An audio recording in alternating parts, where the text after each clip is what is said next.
ఇదిగోండి ఇవాళ నేను ఏం చేస్తున్నా అంటే వంట కాకరకాయ అండి. అయితే ఫ్రైలాగా కాకుండా మంచిగా కూరలాగా చేస్తున్నాను అనమాట. ఒకసారి చూడండి, మీరు కూడా ట్రై చేయండి, చాలా బాగుంటుందండి.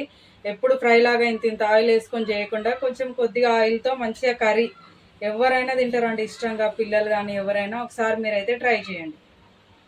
ఆయిల్ కొద్దిగా వేడెక్కనిద్దాం. ఇదిగోండి ఆయిల్ కొంచెం మంచిగా వేడెక్కింది కదా. ఇప్పుడు జీలకర్ర ఆవాలు వేసుకుంటున్నా, అన్నీ కలిపినాయి. ఇంకా ఉల్లిపాయలు అయితే మంచిగా 1 కప్పు తీసుకోవాలండి. కట్ చేసి పెట్టుకున్న ఉల్లిపాయలు,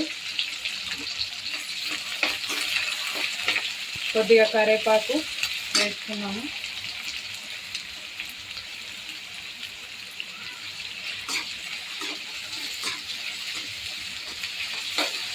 మంచిగా కలిపి కొంచెం వేగనిద్దాం.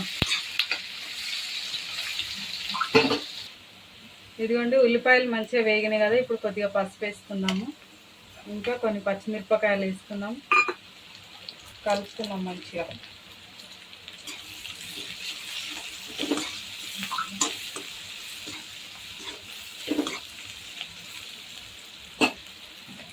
ముందే కట్ చేసి పెట్టుకున్న కాకరకాయ వేసుకున్నామండి.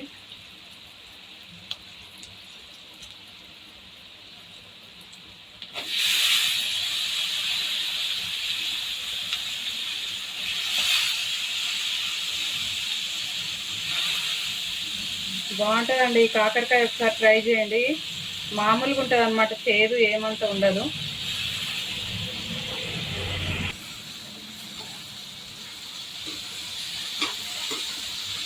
కొంచెం మగ్గనిద్దాం ఈ ఆయిల్ అయితే.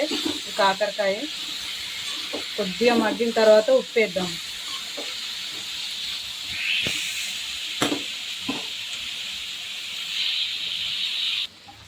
చూద్దామండి, మంచిగా మగ్గింది కదా కొంచెం. ఇప్పుడైతే ఉప్పు వేస్తున్నా. ఆయిల్లో కొంచెం మగ్గిన తర్వాత ఉప్పు వేసుకోవాలి.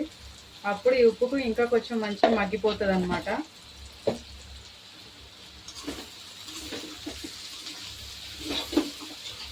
కొద్దిగా మంట తక్కువ పెట్టి మూత పెట్టుకున్నామండి.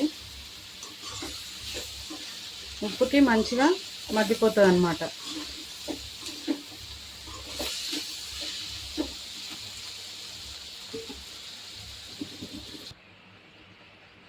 చూద్దామండి ఎంతవరకు మగ్గిందో. ఇదిగో కొంచెం మంచిగా మగ్గిపోయినాయి కదా కాకరకాయ అయితే. ఇప్పుడు టమాటా వేసుకుంటున్నా.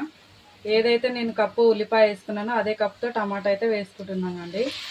ఇంకా అందులోనే ఫ్రెష్గా దంచుకున్న ఎల్లిపాయ అన్నమాట. ఉత్తి ఎల్లిపాయనే ఇదైతే, అల్లం వేయలేదు. ఇందులోనే కొంచెం కారం కూడా వేసేసుకున్నాం ఇప్పుడే.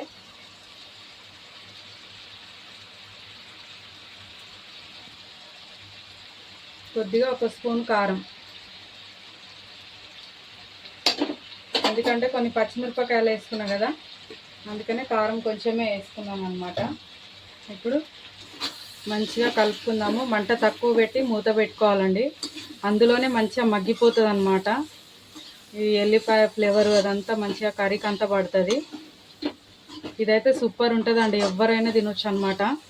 అంత బాగుంటుంది అన్నమాట. ఎప్పుడు ఫ్రై లాగా కాకుండా, డీప్ ఫ్రై లాగా కాకుండా ఇట్లా కర్రీ లాగా చేయండి. కొంచెం వేసుకున్న మంచిగా అన్నం అంతా కలుస్తుంది. టేస్ట్ కూడా అంత బాగుంటుందండి. ఒకసారి మీరు ట్రై చేసి మీరే అంటారు, నిజంగా అక్క చాలా బాగా చేశారండి. ఓకేనా. చేదు కూడా అంత ఎక్కువ ఉండదండి, అంత బాగుంటుంది అన్నమాట ఈ కర్రీ అయితే. ఒకసారి మీరు ఖచ్చితంగా ట్రై చేయండి. కాసేపు ఉడకనిద్దాం, మంచిగా మగ్గనిద్దాము మంట తక్కువ పెట్టుకొని.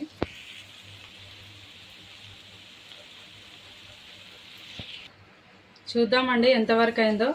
చూసిరు కదండి కాకరకాయ కూర అయితే ఎంత మంచిగా వచ్చేసిందో. ఇదిగో ఇట్లా మగ్గిపోవాలన్నమాట, నీళ్ళు వేసుకోకూడదు. ఇట్లా టమాటాలు ఉల్లిపాయలు కొంచెం మంచిగా వేసుకున్నాం కదండి, దాంతో మగ్గిపోతుంది. సూపర్ టేస్ట్ అయితే ఉంటుందండి. ఒకసారి మీరైతే ట్రై చేయండి ఖచ్చితంగా, చాలా బాగుంటుంది అనమాట. కొద్దిగా ఇట్లా 1 స్పూన్ వేసుకుంటే కనుక అన్నం అంతా మంచిగా కలుస్తుందండి.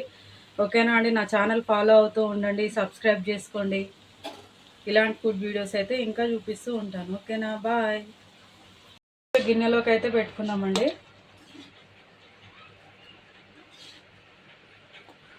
హాయ్ అండి. ఇదిగో ఇవాళ అయితే నేను కాకరకాయ కూర చేసుకున్నానండి మంచిగా. అయితే చేదు లేకుండా అండి, పిల్లలైనా పెద్దవాళ్ళైనా మంచిగా తినొచ్చు అనమాట, అంత బాగుంటుంది. ఒకసారి నేను చూపించిన విధానంగా అయితే మీరు ట్రై చేయండి. నా ఛానల్లో ఫుల్ వీడియో పెడతానండి. సూపర్ టేస్ట్ అయితే ఉంటుందండి ఈ కాకరకాయ కూర అనమాట. ఇదైతే ఫ్రై కాదు, అట్లా లీల చారులాగా కాదనమాట. మంచిగా కొద్దిగా వేసుకుంటే కూడా మంచిగా అన్నం అంతా కలిసేటట్టుగా నేను ఈజీగా ఎట్లా చేసుకోవాలనేది మీకు చూపించానండి. ఖచ్చితంగా మీరు ట్రై చేయండి. నా ఛానల్ ఫాలో అవుతూ ఉండండి. బాయ్.